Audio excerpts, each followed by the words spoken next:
Hi guys, good morning. Welcome to Middle School Language Arts at Charlotte Prep. Today is Monday, March 30th, 2020. I hope you had a good weekend.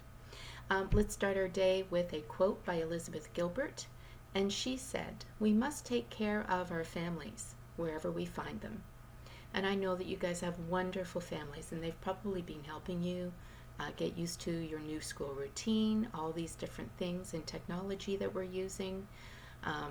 And so I think make sure you show appreciation to them. Tell them thank you, be patient with them as they help you, and really try and show your love to them today, whether it's your parents, an older sibling, or maybe a grandparent is helping you.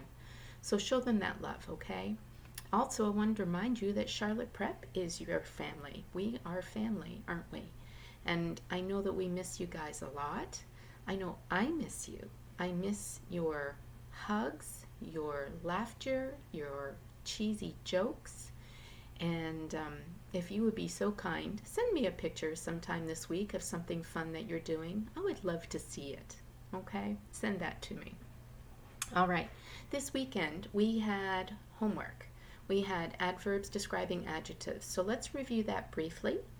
When an adverb is describing an adjective, where will it be located?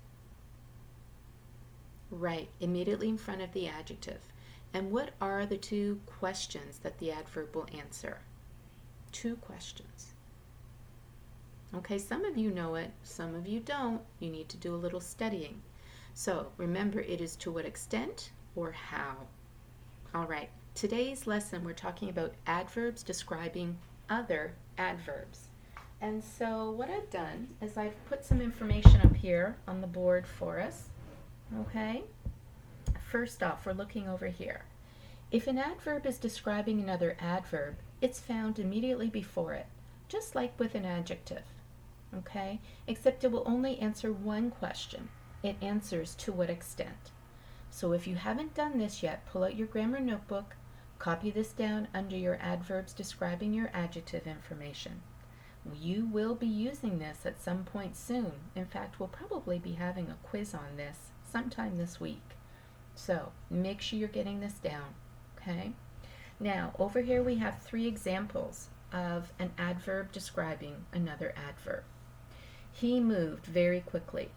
He moved very quickly. So most of the time our adverbs describe our verb, so start with finding the verb, moved.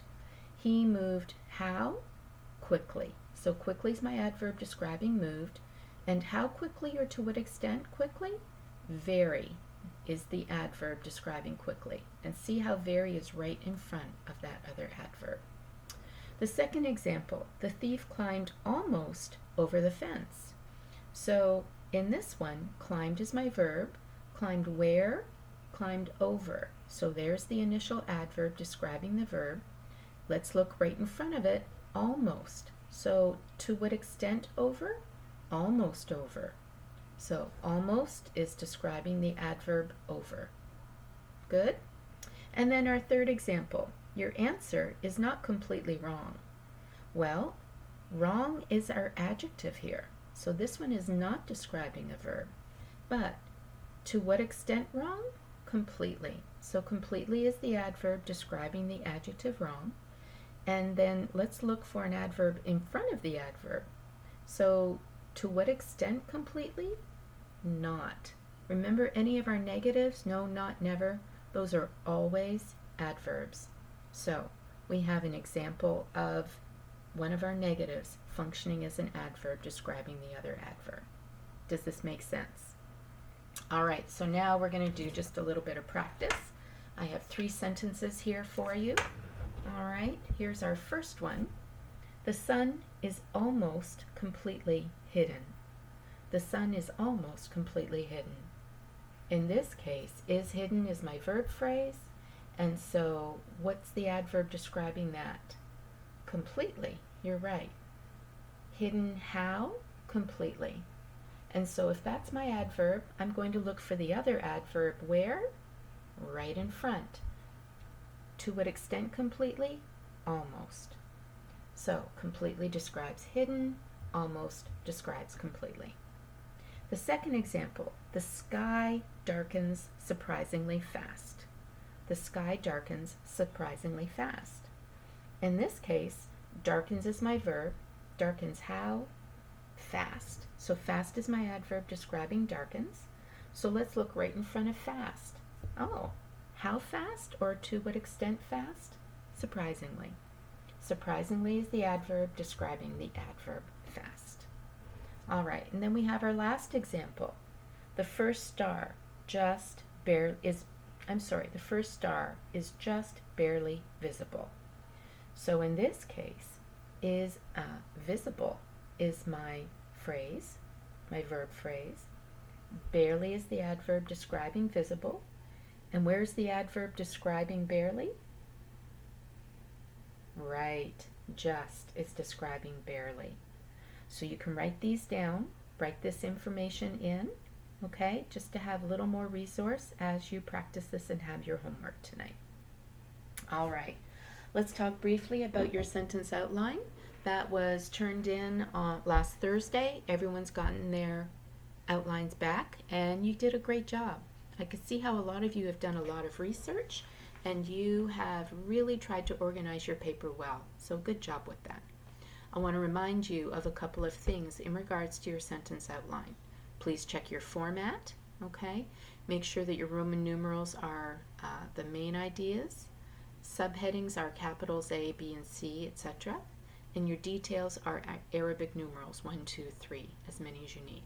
Please make sure each one is one sentence. And I kept reminding people you need to add at least 3 quotes within text citation. When you have your rough draft due Thursday, when you share that with me, you need to have 3 quotes in there, minimum. Okay? In text citation as well. At least have the title of the source in parentheses, depending on the type of source, right? Okay. Now, I want to remind you as well, when you finally have your quotes, please make sure that you add them to your outline, because when you turn in your final paper, which is a week from Thursday, April 9th, you have to also turn in your final outline, and your quotes must be in there or you will lose points. Okay? All right. Last thing I want to say about this is, quick reminder that the final paper due Thursday, April 9th, is worth 2 test grades for quarter 4. 2 test grades. So, if it's a day late, I am taking off 25% every day that it is late. So, if our paper's due next Thursday and you turn it in next Friday, that means the best you could get is 75% for 2 test grades. So, we have been working on this for a month. You've had oodles of time to get caught up and get where you need to be. So, make sure that you turn this in on time. All right. Just quick reminder, your homework tonight, the grammar homework, is due Tuesday morning by 9 a.m. Okay? And I just want to encourage you to keep working on your research paper. All right, you guys have a great day.